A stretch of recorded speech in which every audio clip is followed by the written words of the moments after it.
दोस्तों, इस वीडियो में हम जानेंगे कि ऐसा क्या हुआ कि आईआरबी इंफ्रा के शेयर पिछले 2 दिनों में 14% से ज्यादा टूट गया। IRB infra shares. हाईवे बनाने वाली आईआरबी इंफ्रास्ट्रक्चर डेवलपर्स के शेयरों पर 2 ब्लॉक डील ने तगड़ी चोट की है। इन 2 ब्लॉक डील्स में करीब 41.20 करोड़ शेयरों का लेन देन हुआ, जो कंपनी की 6.8% हिस्सेदारी के बराबर है। इन दोनों डील्स ने शेयरों को तोड़ दिया और निवेशक धड़ाधड़ बेचने लगे।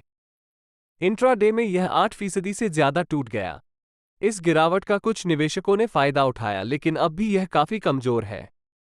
आज एनएसई पर यह 5.76% की गिरावट के साथ 66.10 रुपये के भाव पर बंद हुआ है। किस भाव पर बिके आईआरबी इंफ्रा के शेयर? आईआरबी इंफ्रा के 41.20 करोड़ शेयरों का लेन देन 64.40 रुपये के औसत भाव पर हुआ और इसके तहत 2,656 करोड़ रुपये की ब्लॉक डील हुई। सूत्रों के मुताबिक डच इंफ्रा कंपनी फरोवियल की इकाई सिंट्रा, जो कि एक सब्सिडरी कंपनी है, इसकी करीब 5% हिस्सेदारी बेचकर $22.8 करोड़ जुटाना चाहती है। ब्लॉक डील के बाद अब सिंट्रा 150 दिनों के भीतर दूसरी ब्लॉक डील नहीं कर सकेगी। मार्च 2024 तिमाही के शेयर होल्डिंग पैटर्न के हिसाब से सिंट्रा की इसमें 24.86% हिस्सेदारी है। मीडिया रिपोर्ट के मुताबिक ब्लॉक डील्स के लिए एचएसबीसी और जेफरीज इन्वेस्टमेंट बैंक्स हैं।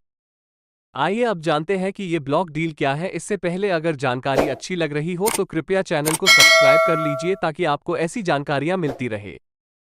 तो ब्लॉक डील शेयर बाजार में एक तरह का बड़ा लेन देन होता है जिसमें बड़ी मात्रा में शेयरों की खरीद बिक्री की जाती है। इसे आमतौर पर 2 बड़े निवेशकों के बीच एक ही लेन देन में पूरा किया जाता है। ब्लॉक डील के बारे में कुछ महत्वपूर्ण बातें। 1. न्यूनतम मात्रा। ब्लॉक डील के तहत लेन देन कम से कम 5 लाख शेयरों का या 5 करोड़ रुपए के मूल्य का होना चाहिए। 2. विशेष विंडो। ये लेन देन शेयर बाजार के नियमित व्यापारिक समय के दौरान नहीं होते, बल्कि एक्सचेंज द्वारा निर्धारित विशेष विंडो में होते हैं, जो आमतौर पर बाजार खुलने से पहले या बंद होने के बाद होती है। 3. गोपनीयता। ब्लॉक डील्स में शामिल दोनों पार्टियों के नाम गोपनीय रखे जाते हैं ताकि बाजार पर इसका प्रभाव कम हो। 4.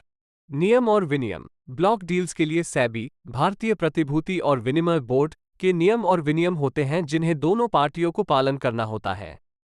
इस प्रकार की डील्स अक्सर संस्थागत निवेशकों, म्यूचुअल फंड्स, बीमा कंपनियों और अन्य बड़े निवेशकों के बीच होती हैं, क्योंकि यह उन्हें बाजार पर अधिक प्रभाव डाले बिना बड़ी मात्रा में शेयरों का लेन देन करने की सुविधा देती है।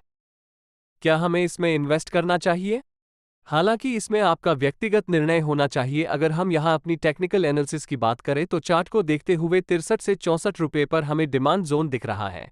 डिमांड जोन मतलब जहां पर इन्वेस्टर्स इस शेयर को खरीदने को इच्छुक है, और 74 से 76 रुपये तक सप्लाई जोन है। सप्लाई जोन मतलब जहां पर इन्वेस्टर्स इस शेयर को बेचने को इच्छुक है।